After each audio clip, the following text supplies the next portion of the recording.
I'm Josh Gibson, former AFL athlete. I want to ensure that racing's round for the next generations. From the back blocks to the executive suites. I need to embark on a journey which is going to involve me looking inside this industry and really making sure that horse welfare is at the front of their minds. The horses may be under a bit of pressure and shouldn't be racing at the moment. They're not commodities, they're animals and they're beautiful. So what have you got in place to look after them? It's all about making the right decisions for the horse. It's actually blown me away. We always want to win, but how hard is it to judge that versus horses' welfare? We all know when a horse isn't right. I find horses that are educated well at the start, when you get them off the track, they already have the basics. It can be a grand final, could be millions of dollars on the line, but that's horse racing. They're such a beautiful animal and they deserve to be in a beautiful home and well loved. There's probably nothing else I'd rather do in the world. Just a flavour there of Here for the Horses. And Josh, as you put all that together, I mean, you're a horse lover. We didn't get the very beginning, but you were fawning over a foal, and you clearly love the sport, have done since you were very young. How far did this open your eyes in terms of welfare and perhaps stories that aren't generally told? Yeah, look, it did open my eyes. I'd say I'm not a huge lover of thoroughbred racing as such. I enjoy the sport. My passion is camp drafting and cutting, so the Western disciplines. And I guess, growing up in Melbourne and ultimately playing professional football here in Melbourne, you get to experience a lot of things that come around with horse racing and you get to see, I guess, people's take on the sport. And I think being able to do this documentary and come in from a neutral standpoint and being able to, sit on the fence and say to Racing Vic and Channel 7, well, we're not coming here to make a feel-good story for you. I want to go in and analyse what's actually going on in the market and, in these training facilities and see whether these owners, thoroughbred trainers, are actually here for horse welfare or whether they're just here to make a buck and flick that nag on, as we heard earlier. But you certainly got a sense of the amount of data available to trainers to make assessments about the conditions of the horses, which perhaps was beyond your expectation.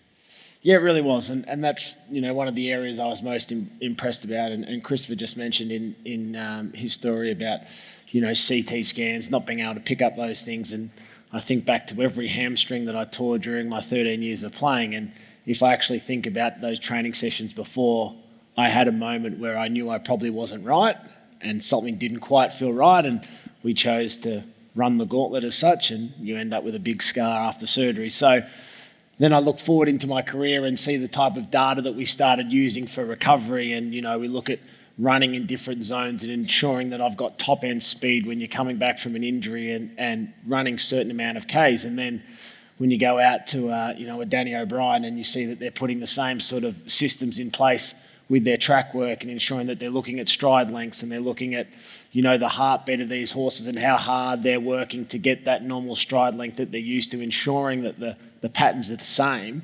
to making sure that they can, compete as athletes on the weekend, because ultimately as an athlete, that's what you have to do. You're fine-tuning yourself to the point of going over the edge, but doing it in a manner through technology that allows you to compete at the highest standard. And seeing those type of systems being brought into place in the racing industry was a real eye-opener for me and something that I really enjoyed seeing. It's clearly a message that needs to be pumped out if it's to be picked up. I'm interested that when you were talking earlier, Denise, you picked up on breaking in as a problematic use of language, and Josh had said exactly the same, actually. Breaking in, it sounds, pretty archaic, sounds pretty brutal if you don't know what you're talking about. But that struck you in terms of language, Josh. What do you replace it with? Oh, look, it's a hard one. As we said, breaking in, it's ultimately you're educating a horse from a young age. And when you're speaking to the people that aren't horse lovers and you talk about breaking in, they have no idea what they're talking about. And recently, I was in America with our company Foresight, and I had one of our other employees there, and he was trying to tell a trainer that he wanted them to try our product on his broke horse. And so he was trying to tell them that he wanted their most banged up horse to use the product. And the trainer's thinking, oh, you want my broke horse, the best horse I've broken in, who's the most trained one I've got here. So it is some really hard terminology for the outside world. And, it'd be something that'd be nice to change. I don't know if we're going to be able to do it because it's something that, trainers call themselves breakers and whatnot. But I think the more that we can probably open our eyes and think about some of that speak and what we use will definitely have a positive effect on the racing consumer out there that isn't really educated in the deep horse aspects of racing. Whatever it ends up being called, we'll come to it again in a little bit later. I think you made a point also that process is so critical to a horse when it looks at a second career or retirement, that it's of use, that it's educated, if you like, in terms of the ways in which it might have to work with humans in other ways. Yeah, definitely. That's probably, if there's one thing I think that we can get better at, it's the breaking in education process. We sit up here and we talk about retraining to rehome these horses, and if a thoroughbred wants to come off the track that wasn't fast enough to run or whatever it is, and wants to become a dressage or a kid's show jumping horse, and it's never had the breaking in and been told to tie up and be comfortable being tied up, or had its feet picked up so it can get its feet trimmed, and all these fundamentals that you need to learn from such a young age to ensure that whatever your career is, you can be successful in it, then these horses are really going to struggle to be rehomed. And what I've seen a lot is, the industries that I'm in the cutting and camp drafting, there's a big emphasis on that early education. And what's really pleasing is some of those top trainers that I know are now getting horses from thoroughbred trainers to get them broken in there, because they're really starting to understand just how important those early aspects of teaching a horse the right disciplines to ensure whatever it goes on to do, whether it's a paddock buddy, as I said, a dressage horse or a kid's first pony, that it's safe and can have a career post-racing, wherever that racing career finishes. So we've got this parallel of improving standards to help horses, but it's there to also improve perceptions that those standards are being brought into play. Chris, you said we must face issues with honesty. There are some areas where it's not that clear, is it? Where is it a welfare issue? Is it a perception issue? I mean, the whip is the eternal sort of whipping boy of that issue. Is the whip a welfare issue? Well, I guess strictly you'd have to say it is, because you're aiming to inflict an element of discomfort to elicit a response. I think there are far more important welfare issues, and I think... but there aren't many more important perception issues. Totally. No, absolutely, I get that. But that's again where we probably need to be careful, and this is about welfare.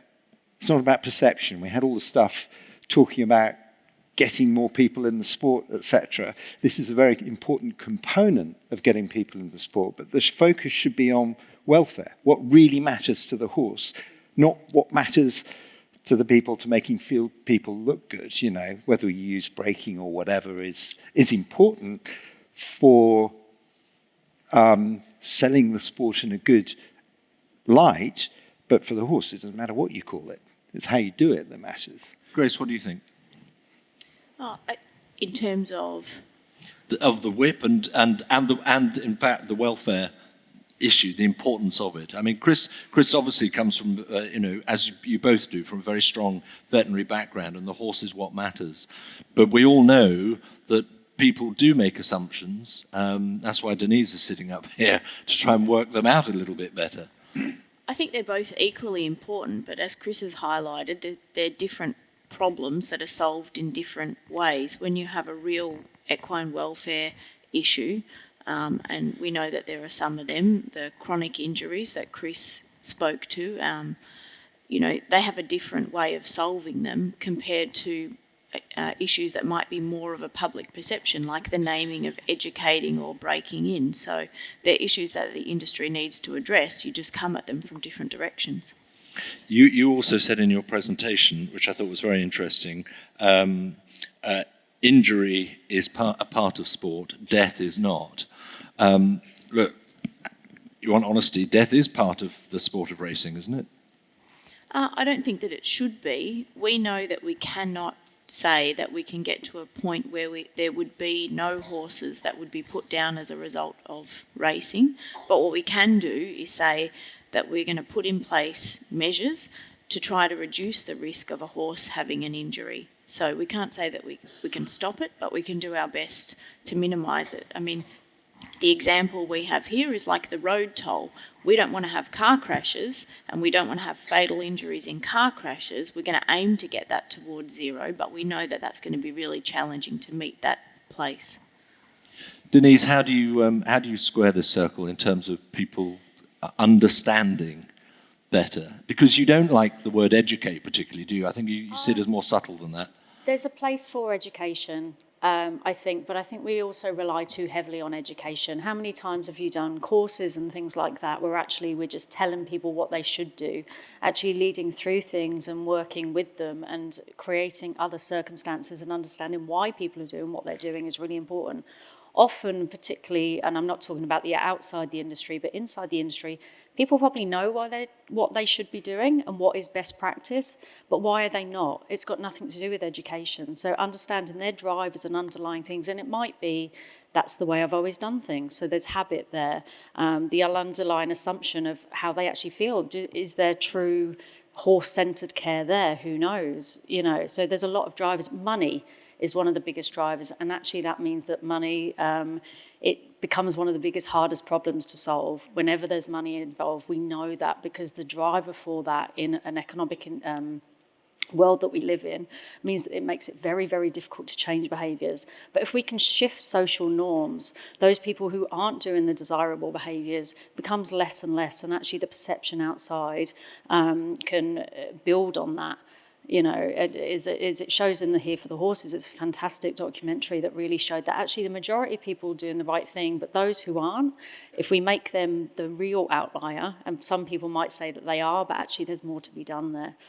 That's where the evidence, Chris, kicks in that you're talking about, and the need for more research into what some of these problems are. Yes, we need really good quality evidence that we can really trust, but also we need people like Denise to help the scientists project it in a format that is accessible to other people, but also we need people who are at the cutting edge, who can make the difference, to hear what's being said and choose to do something differently because of it. And that's very difficult and very challenging, particularly in horse racing, which is so steeped in tradition and set ways of doing things in certain areas.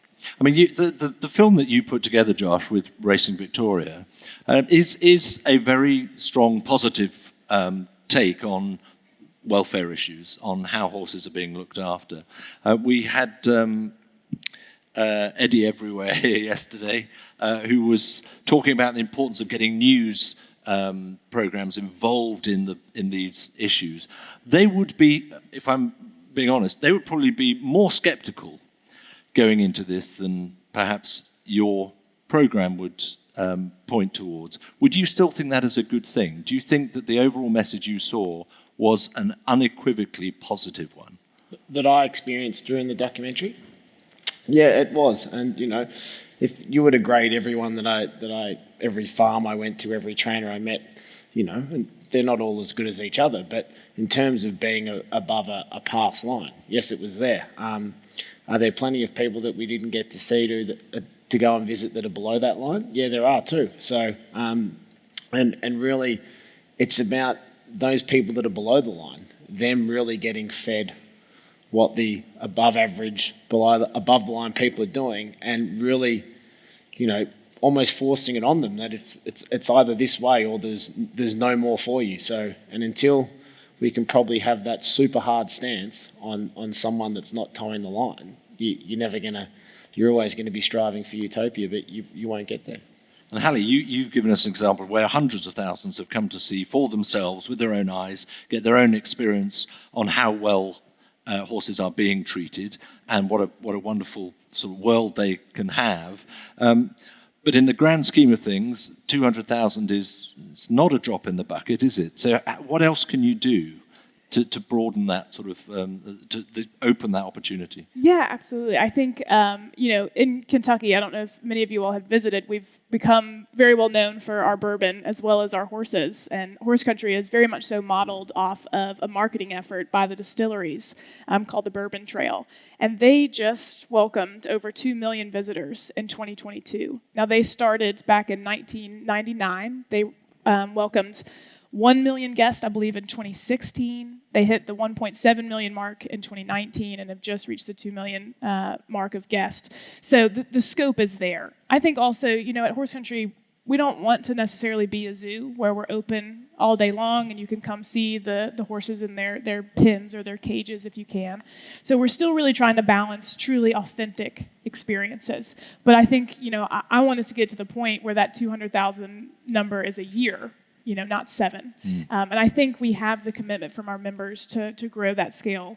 And hopefully we'll continue to widen the pot. I mean, again, 23 members. We have some 450 farms, thoroughbred farms specifically, in central Kentucky. So there's room for us to continue to grow and to connect with more people. So get it to spread till it's the norm, which is essentially what Josh is saying as well.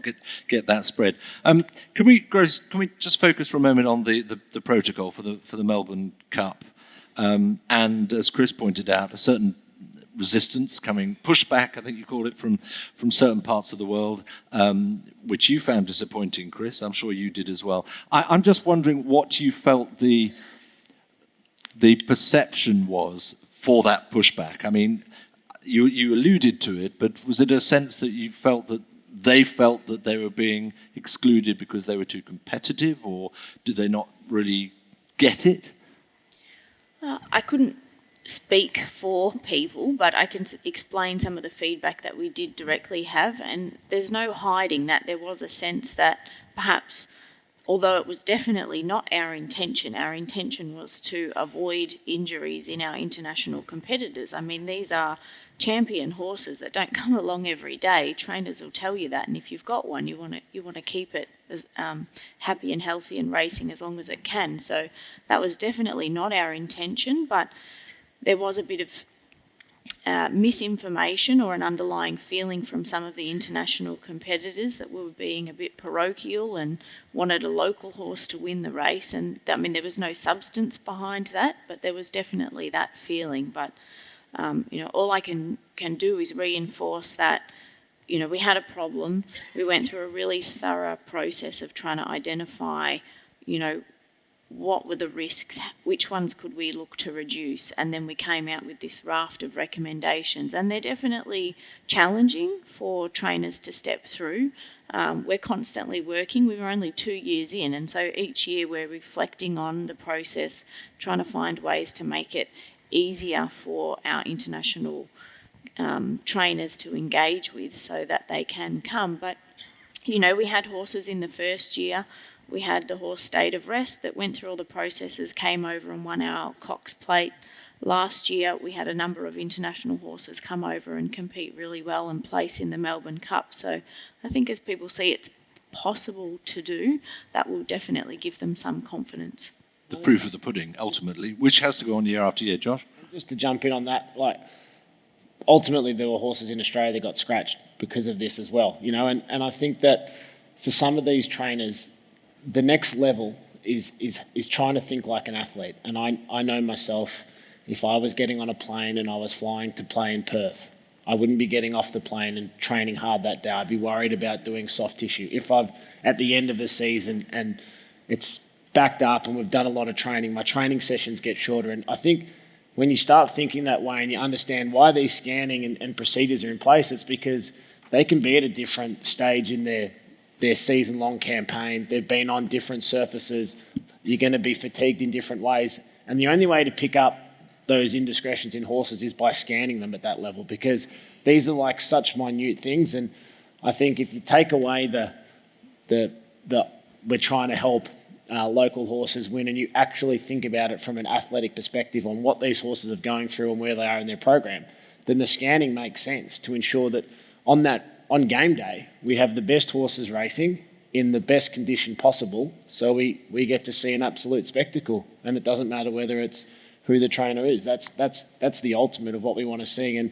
and that every horse passes the line at the end, and we can celebrate the race for what it was and not the injuries that took place. There's a lot about the clarity of the communication of what that message is. Sorry, Chris, you were going to pick up on the protocol. Just knowing some of the vets back in the UK who and their complaint is that they feel that there isn't the science behind it really to back up, to make the sort of critical decisions you're making. And there's certainly something to be said for that. But also I don't think they quite get the severity of the pressure. You cannot afford to have another horse breakdown, really. So that's why, and perhaps maybe it is a bit preemptory to make some of the calls without a lot of the real depth of what does this really mean. So they're quite safety calls. But I think that was some of the concern. And of course, that's going to change with time as you build up knowledge and confidence. Alec, but that's only a UK feedback from it anyway. So Well, I think it's just such an interesting point, again, of where welfare and perception meet, right in the middle, and how intertwined both of them really are in our continued success and that social license for us to operate. I have a feeling that, Denise, they'll want to engage you quickly to start bringing in some of your expertise to start making the difference straight away. It can't come too soon, but this is a very drip process, isn't it? Changing behaviour is a very long-term project. It's a highly complex issue. Let's be honest, there's a lot of moving parts, there's a lot of different things, but there's some quick wins that you can be doing.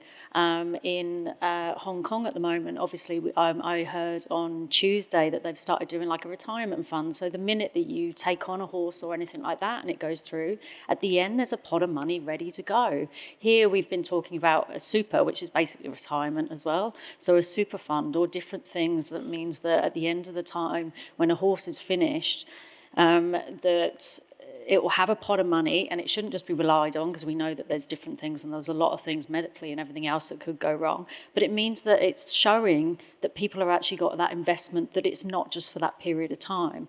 And actually, that might sound like a very simple thing, but the messaging, again, that comes around that, so this is where education can be good, and the narrative around it is, we care for that horse, we're putting that at the centre, we realise that racing is only this part of its life, we're putting that forward. Imagine that as a story then that goes out into the community, and here's that a little bit more. And let's embrace that in some of our language that we use. So when you're introducing, heard in the last section, a lot that sounded like business and the owner and they're the contractor and sounded like something like a bank for me. And even changing that type of language might be something that actually will engage people a little bit more, because the more you call it a business, the more that the general public who disagree with it, some of the actions and things that are going on, the more you're going to get compared to the banks and the people that don't do the right things, and there's always corruption and this, that and the other. Let's change the language. And when an owner comes in, yes, they're really important, but also, I'm sorry, I've forgotten the lady that was talking, but those contracts around the start of, actually, this is your responsibility, this is what you're signing up to, and having more of that as general practice can help to shift some of those things. So there's some quick win things that can be done straight away, and then there's that long-term plan, which is obviously, again, Racing Victoria has started talking about those in their strategy. Well, you brought them to the fore here this morning extremely well. Thank you very much indeed for that, and for tackling some of these issues about welfare. I sense a certain degree of frustration from you, Chris, still about the need for more investment, for more research, because if you're not seen to be doing it for a start, then really are you putting the horse first? But can I just say for all our panellists, very many thanks for your contributions. Thank you.